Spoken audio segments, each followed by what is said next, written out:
panelists will explore solutions to ensure the protection of vulnerable groups and secure peace agreements that respect human rights and return to constitutional democracy.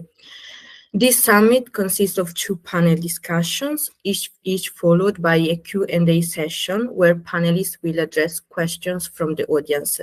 So we invite participants to submit their questions on our social media channels so we can gather them and post them to our panelists at the end of this panel. The first panel begins now and will conclude at 11:30 a.m. following a 20-minute break, and then we'll start with the second panel. Thank you so to everyone for joining us in this important event where we can explore important topics impacting our continent's peace and stability. Now we are ready to start with our first discussion, and I would like to take this opportunity to invite our director, Mr. Abdulkarem Aziz, to make his opening remarks. Abdulkarem Aziz is a barrister and solicitor of the Supreme Court of Nigeria and fellow at the African Institute of Leadership and Good Governance and a certified guidance and counselor. He is a member of the International Council for Commercial Arbitration and the International Law and Technology Interoperability Association. He has authored books on petroleum and commercial law, served as head of the Public and Comparative Law Department at Kampala International University, and is a certified business management consultant. He has also been a policy and legal analyst, a senior lecturer in Oman, and the director of the Firdaus Initiative for Academic Excellence. His diverse expertise spans law, leadership, and business management. Director, thank you, and you have the floor. Thank you, Alicia. Let me confirm if I can be heard. Yes. All right. The chief guest speaker, Dr. Alimat Tokbe Akaje, who is a professor of law with the Faculty of Law, Kwara State University in Nigeria. Professor Dr. Manuel Brunner, a professor of public international law and international humanitarian law with the University of German Armed Forces in Germany.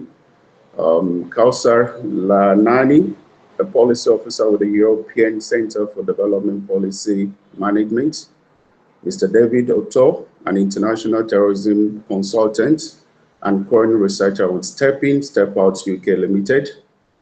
Mr. Wade Helfom, an African fellow with Harry Frank Newton Foundation.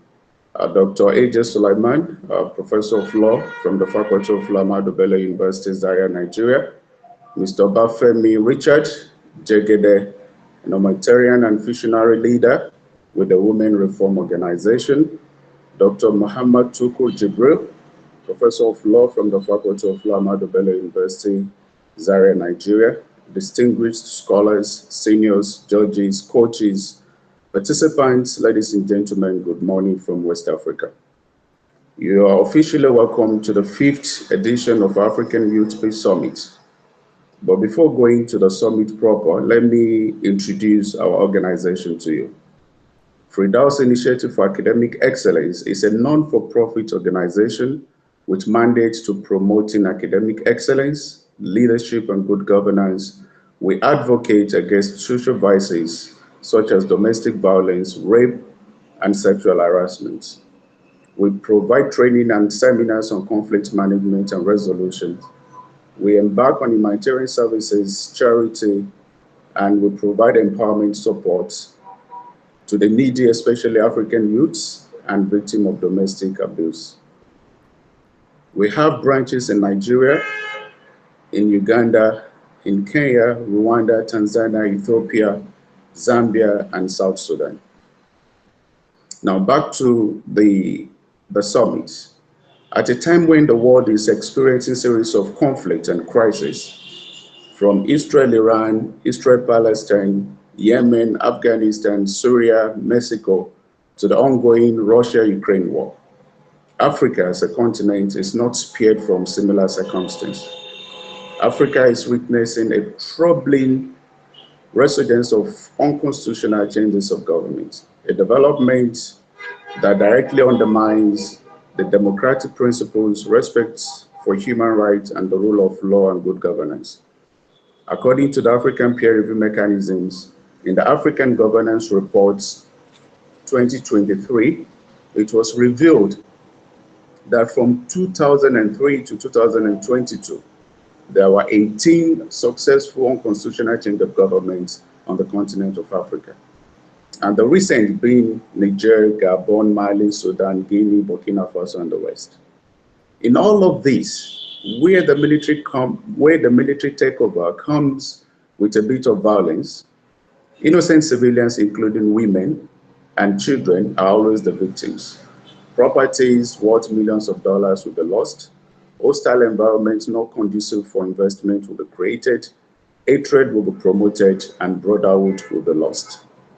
And consequently, we reduced humanity to the jungle lifestyle of animals, which is the survival of the fittest.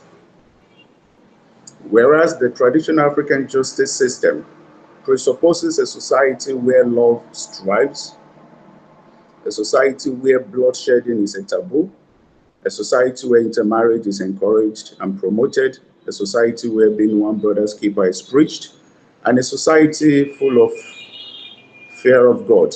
That type of society is fast eluding us.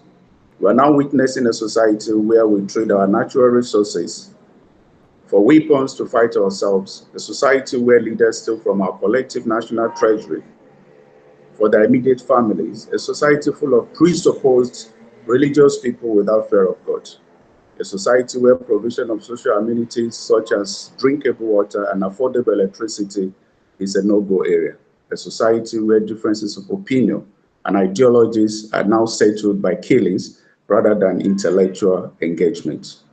It is against this background that Fridaus Initiative for Academic Excellence is determined to continuously and intellectually engage all the stakeholders to objectively dissect and provide workable solutions to African challenges devoid of bloodshedding. Today, the theme of the fifth summit is Upholding Human Rights, Democracy and Peace amid unconstitutional change of government in Africa. As an organization, we have assembled a team of experts who will assist us in dissecting the various topics with a view of providing solutions, far-reaching recommendations, which shall be implemented by leaders, by policymakers, and all the stakeholders across Africa. At this point, I want to especially appreciate all the invited guests for their time, for their commitment, and I also want to appreciate the Board of Directors for Fridaus Initiative for Academic Excellence for providing a platform where intellectual engagement of this nature can take place. Therefore, on behalf of Fridaus Initiative for Academic Excellence, I hereby declare the fifth edition of the African Youth Peace Summit open, and I wish us a fruitful deliberation. Thank you.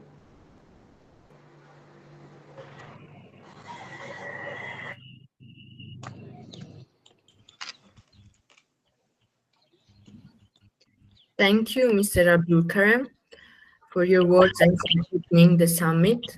I now have the pleasure of passing the floor to our chief guest, Dr. Alimat. She's a legal practitioner, legal researcher, and a law lecturer at the Department of Jurisprudence and Public Law of Kawara State University, Malete.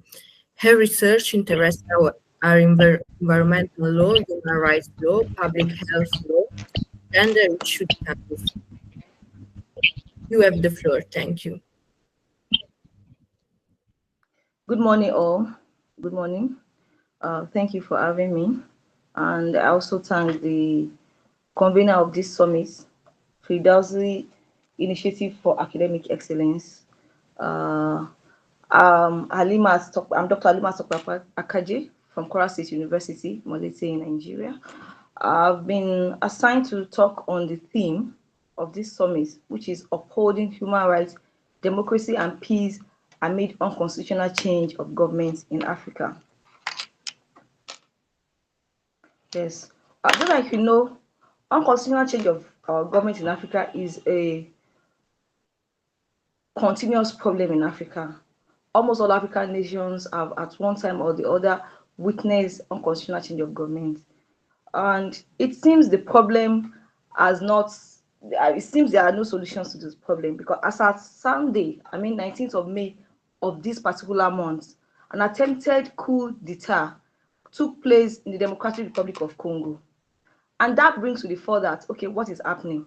When other continents are particular about protecting fundamental human rights, when people are talking about development, we are still with rigmaroling and talking about unconstitutional change of government in Africa. So it seems there must be, all hands must be on deck for the purpose of addressing unconstitutional change of government in Africa.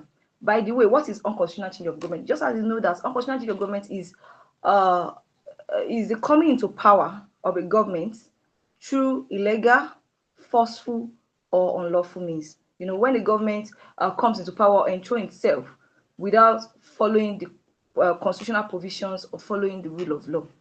Like I said, unfortunately, is a problem that has plagued African nations, and African nations under the umbrella of AU, you know, the Constitutional Act of African Union specifically rejects and condemn unconstitutional change of government. And it brings us to the point, to the point that, okay, what exactly is happening when the umbrella body for African Union nations specifically rejects and condemns it? So why do we still keep having this problem of unconstitutional change of government? How do we ensure that unconstitutional change of government does not occur in Africa? How do we ensure that the fundamental human rights, peace, and the democratic principles are protected in Africa? Article 4P of the Constitutional Act of African Charter on Democracy,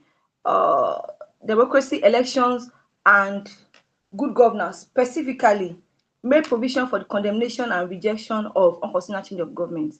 And by virtue of that, it's one of the core principles under which the AU function. In the same vein, Article 4M of the Constitution has also provided made provision for respect for democratic principles, human rights, rule of law, and good governance. These are principles under which the AU operates. So one begins to wonder why African countries are facing the problem of unconstitutional change of government. Article 30 of the Constitutive Act of AU, Article 25 of African Charter on Democracy, Elections and Governance, as well as Article 7 of the Protocol relating to establishment of the Peace and Security Council of the African Union stipulate that a member state whose governments come to power through unconstitutional means shall not be allowed to participate in the activities of the Union. However, the reality is that unconstitutional change of government still occur in Africa. By the African Governance Report published by the African Peer Review Mechanisms of 2003, it's indicated that between 2002 and between 2003 and 2022, 18 successful unconstitutional change of government took place in Africa. So it's, let me just have a breakdown of them. In Mali, and it occurred in August 2020 and May 2021. In Chad, we had an unconstitutional change of government in April 2021. In Guinea, we had it in September 2021. In Sudan, we had it in October 2021. In Burkina Faso, we had it in January. 2022. In Niger, July 2023. In Gabon, August 2023. And the attempted coup that was started in the Democratic Republic of Congo just this week. So what exactly is happening? There is need for us as Africans. There is need for African leaders to start engaging, to start sharing values on the need to protect fundamental human rights and democratic principles. What are the forms of unconstitutional change of government? Because there are different countries, and when you look at some of the triggering factors that leads to unconstitutional change of government in Africa, these factors varies from one country or the other. So unconstitutional change of government can take different forms. And by virtue of Article 23 of African Charter on Democracy, Election and Good Governance, the forms that unconstitutional change of government were stipulated in that particular provision, I'm going to run them down. Number one is unconstitutional change of government can take the form of a coup. That's a coup d'etat against a democratically elected government. It can be any intervention by machineries to replace a democratically elected government.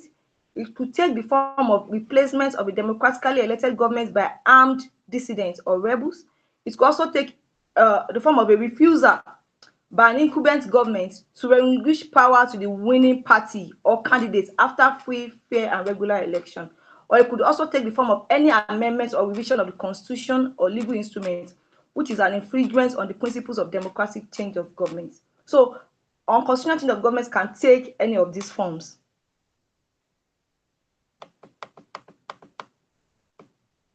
So what are the causes of unconstitutional change of government? Like I said, so many factors have been adduced to it. But one thing we also need to have at the back of our minds is that most of these countries where unconstitutional change of government happens, check them out. They always have their own peculiar problems that plague them. It might vary, but they have some kind of, these are countries that internally they have issues. Then unconstitutional change of government occur as a kind of a reaction to some of the things that are taking place in the country. One of those causes of unconstitutional change of government in Africa are democratic dysfunction. We have leaders are democratically elected, but there is dysfunction of the democratic governance. The arms of government are not functioning as expected. One arm of government is more superior than the other. Then economic challenges is also a major problem. Some of these countries have economic challenges. There is high rise of poverty and what have you. Then there are human rights abuses. Human rights abuses is one of the ways by which unconstitutional change of governments can occur in Africa, in the sense that when citizens feel that they are being silenced, when their voices are stifled, when they can't hear their grievances, they tend to react. You just have some set of people come together and say, okay, no, we can't continue like this. So human rights abuse is one of the major causes of unconstitutional change of government. Then corruption and greed. An administration, a government administration that is marred with corruption tends to be dethroned by unconstitutional governments. Then we also have marginalization, where some parts of the country, where some citizen or some particular parts of the country feel that they are neglected, they are not being carried along. Then we also have mismanagement of resources, where we have elected leaders mismanaging the resources of the country. Then we also have constitutional manipulation, where people tend to manipulate the constitution to favor them to continue to grab power, to continue to be in power. That one can also trigger unconstitutional change of government in a country. Then what are the consequences of unconstitutional change of government? One thing I want us to know is that when you talk about unconstitutional change of government, like I've said, there are some factors that are present before unconstitutional change of government take place, which are violation of human rights, disregard for rule of law, and what have you. But when unconstitutional change of government happens, it also brings with it some consequences. And by that, it's just like when you say one good turn begets another. One unconstitutional change of government begets another unconstitutional change of government. It's just a question of rigmarole, or people just moving from moving to lesser evil, or going from fire pan to fire. So the consequence of unconstitutional change of government are, one of it is it undermine constitutional rule. There is disregard for constitution. Once most those constitutional leaders come on board, especially the military junta, when they come on board, they suspend the constitution, they hoist some clauses of the constitution in such a way that courts will not even be able to make pronouncements on that. There's also leads to perpetual bad governance. There won't be room for citizens to hear their views. There won't be rooms for them to hear their grievances. There won't be room for them to even make recourse to court where the government has done something that does not sit down well with them, because the constitutional provisions that are supposed to rely upon have been hoisted. Then we also have breakdown of law and order due to armed conflicts occasioned by suppression of citizen opposition. Where citizens are aggrieved by the coming on board of unconstitutional change of government, unconstitutional government, they tend to react by protesting. So in the course of repelling their opposition, it might lead to conflicts, it might lead to armed conflicts, and this leads to loss of lives and property, destruction of livelihood, and what have you. It's also undermine rule of law. Unconstitutional government undermines rule of law. It erodes human rights and civic freedom. People will not be able to, citizens' rights, fundamental rights will not be protected, whether civil, political, socio-economic, they will be eroded. Then economic meltdown due to sanction of the concerned countries. Just like I said, apart from the fact that countries whose governments came on board unconstitutionally will be suspended from African Union, they will also be sanctioned. Other countries under AU and even other countries outside Africa will sanction them, and this might lead to being denied the opportunity to transact with those with those countries, and for citizens that depends on such types of businesses to earn their living, then it becomes a problem for them. Then there is economic meltdown. So consequences of unconstitutional government abounds, or unconstitutional change of government abounds. I mean, there are more and more, but those are the parts I'm going to discuss now. Then what are the strategies to address the challenges of unconstitutional change of governments? What are the strategies? Just like I said, when you look at those African countries, when you look at those African countries where almost all African countries have had their fair share of unconstitutional change of governments. But when you look at them, there are some factors. There are some factors that are there. And most of those factors are still very much in existence. So what do? It's a continuous, because it's a problem that is persisting. So our solutions too must be multifaceted. The strategies to address challenges of unconstitutional change of government, the strategies to ensure that human rights, democracy, and peace are upheld, even in the midst of unconstitutional change of government in Nigeria, must also be multifaceted. So one of the ways that we can do that is that there is need for us to engage, there is need for us to share values, there is need for us to convince. If need be, there is need for us to put pressure on those perpetrators and even on African leaders, for them to do right by adhering to democratic principles, so that citizens, when citizens feels that their rights, when citizens know that their rights are protected, let me say feels, when they know that their rights are adequately protected, when they know that they can hear their views, when they know that they can make recourse to courts to challenge and review government actions or governmental institutions actions, then there won't be need for constitutional change of government. They will be happy because they know that they are also part and parcel of decisions that are being made in their countries. So one of the ways by which we can address unconstitutional change of government, or we can uphold human rights, democracy, and peace in Africa, is we have to strengthen democratic institutions. That is very, very germane. So in such a way that when a country operates a democratic form of government, such democracy must actually be in existence. One of it is that there must be independence of the judiciary. There is need for independence of the judiciary and electoral commissions. A judiciary that will give judgments without fear or favor. A judiciary that will give government, and such a judge will not be persecuted for giving judgment. Such a judge will not be tagged as being a judicial rascal. Then there's also need to promote, to support independent media and society organization. Freedom of press will allow citizens to air their views. The press is just like the fourth estate of the realm.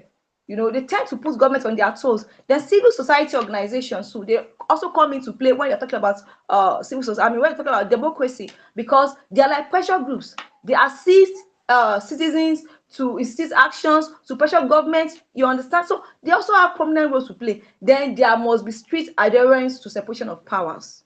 Each arms of government must be able to discharge their duties without another arm usurping their powers. Then one arm of government must not assume more power to itself and make another one less powerful, or make another one not to be able to discharge his duty. There is also need to encourage political inclusivity and governance, inclusive governance as well. For example, look at Nigeria. We have diverse ethnic groups. We have different geopolitical zones. People should be seen. All regions must be well represented and included in governance. That will enable people to know that they are being carried along, and they will not feel marginalized. I talk about marginalization as being one of the causes of unconstitutional change of government in Africa. So there is need to foster dialogue and reconciliation among political actors. There should be political inclusivity. Then another major thing that must be done in order to include all citizens or all actors in political activities in African countries, that women and youth should be engaged, and there should be youth empowerment as well. It's also a way to encourage political inclusivity. Then there must be protection of human rights. Human rights are sacrosanct. They must be protected. And the way government can do that is to ensure that its institutions are made to be strong for them to be able to discharge their duties effectively. Our courts must be independent. So in such a way that where a person's rights has been breached, he must be able to make recourse to court for such rights, to where he has suffered a wrong, for such wrongs to be redressed. Then there is need for our laws as well as our judiciary too must also display activisms when adjudicating, so that even where there are lapses in law, the judiciary should be independent enough for the purpose of expounding the law for the purpose of filling those gaps in order to render justice. Then there is need to ensure access to justice and accountability mechanisms. There should be access to justice. I mean, there should not be any militating factor that will make citizens not to be able to make recourse to courts. In the same vein, another solution to that, to uphold democracy, good governance, and peace in Africa is to engage regional organizations. We have the AU, we have ECOWAS, we have UN, we have so many international organizations and UN. Is to also engage with them. There should be engagement with them. That we should leverage international pressure and support through UN, EU, and other global actors. Where a country has decided to operate an unconstitutional government, then such international organizations should be able to pressure them for them to do the needful. Then another thing that is very important is economic development and social justice. Let me use this adage that an idle hand is the devil's workshop. When people are not, economically empowered, they tend to misbehave. They tend to be easily used. But when people are they are economically empowered, when they feel that there is social justice, when they enjoy the amenities that they're supposed to enjoy, then the issue of citizens or some set of citizens feeling that the government is not doing the needful will not occur, and there won't be need for any unconstitutional government. So one of it is to address poverty. Poverty, Africa as a continent has some sizable percentage of poverty. So the issue of poverty should be addressed. Then there should be equality and economic inclusion. People there should be equality. Not that a person will just feel one citizen is superior to me, or one citizen has the opportunity to enjoy more benefits from government resources than I. Then there should be investments in education, healthcare, and social services. Then there's also need to promote economic development and job creation. One thing about education, apart from education, there's also need for reorientation. The African nations, the African citizens, the African leaders should be orientated on the need to adhere to democratic principles. We cannot be backward. We've been talking about all these issues of unconstitutional consequence for many years, and we are still there, and it happened just this month. So it tells us that there are so many things that needs to be done. If African leaders want to actually be truthful to themselves, they know that most of those triggering factors of unconstitutional change of government are still happening. Let me look at Nigeria as an example. Some of those factors that have been adduced for unconstitutional change of government are still in existence. I know when people are pushed to the wall, it gets to say that they have to turn back. So African leaders really needs to be reorientated, as well as African citizens too. Then right from time, our young ones from primary, from elementary school, they also need to be imbibed with the consciousness of the importance of democratic principles.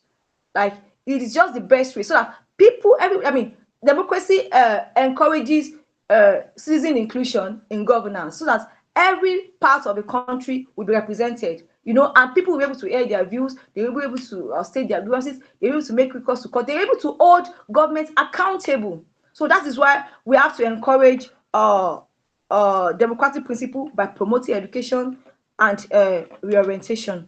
Then there's also need to promote civil society and human rights defenders. We have so many of them. They come by way of activists, some are non-governmental organizations, some are concerned persons who take it upon themselves to institute actions or to pursue those goals that affect the public. There is need to support them. There is need to provide a favorable environment for such civil society organizations and human rights defenders for the purpose of ensuring that citizens' rights and citizens' concerns are also addressed by government in whatever decision that they make. There's also need to encourage national dialogue and reconciliation. Actually, for those countries where there are differences, there is need for them to look at, to reconcile their differences. Then there's also need to build resilient and inclusive society by promoting social cohesion and community engagement. Another way by which citizens can also be engaged is through community. On a community level, you can hear their views, you can take a kind of a public opinion for you to know what people are actually going through and what they actually want what decision they want the government to take in their respect. There's also need to leverage on technology and innovation. We can use ICT for the purpose of encouraging people, for the purpose of encouraging people to engage citizens on the need to support democratic principles. Then encourage African leaders. African leaders should also be empowered to appreciate democratic principles. There is need for us to appreciate democratic principles and for leaders to also know that there is no way in which a government that have total disregard for the protection of human rights will thrive. So it is high time we understood that democratic principles is the only way to go. And if we really want to enjoy democratic principles, so to say, as it ought to be, if we really want to have our African human rights protected, if we really want to have peace, those lapses, those triggering factors must be encouraged. Must be addressed. Because if not, when you have a democratic government today, people that feel aggrieved by what government, a government that is bad with, we found circumstances where a democratically elected government was dethroned by a military, and the citizens jubilate. What will make them to jubilate? It's because they lack confidence in that government. A government that is marred with abuses and violation of human rights is as good as, okay, let us just go. So it's just like moving from fry pan to fire. So for me, issues of unconstitutional change of government in Africa is a humongous issue, and is an ongoing problem. So our strategies, our solutions must also be multifaceted. So thank you for having me.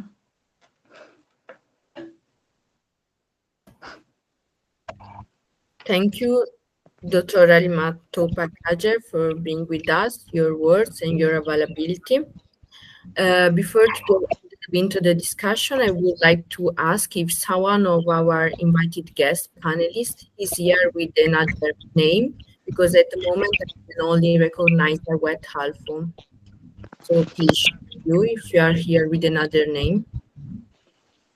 So I would say that we are now ready to get into the heart of the discussion of the various topics that we will be addressing. And we begin with the first topic, which is the role of democracy, governance, justice, and security sector reforms in addressing root causes and restoring constitutional rule after conflicts, and which will be presented by Ewet Halfon.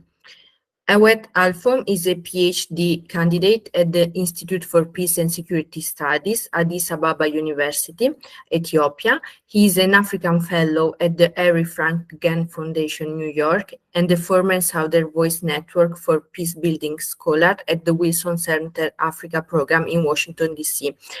Awet holds a LLM from Addis Ababa University and an MA in Diplomacy and International Relations from Civil Service University.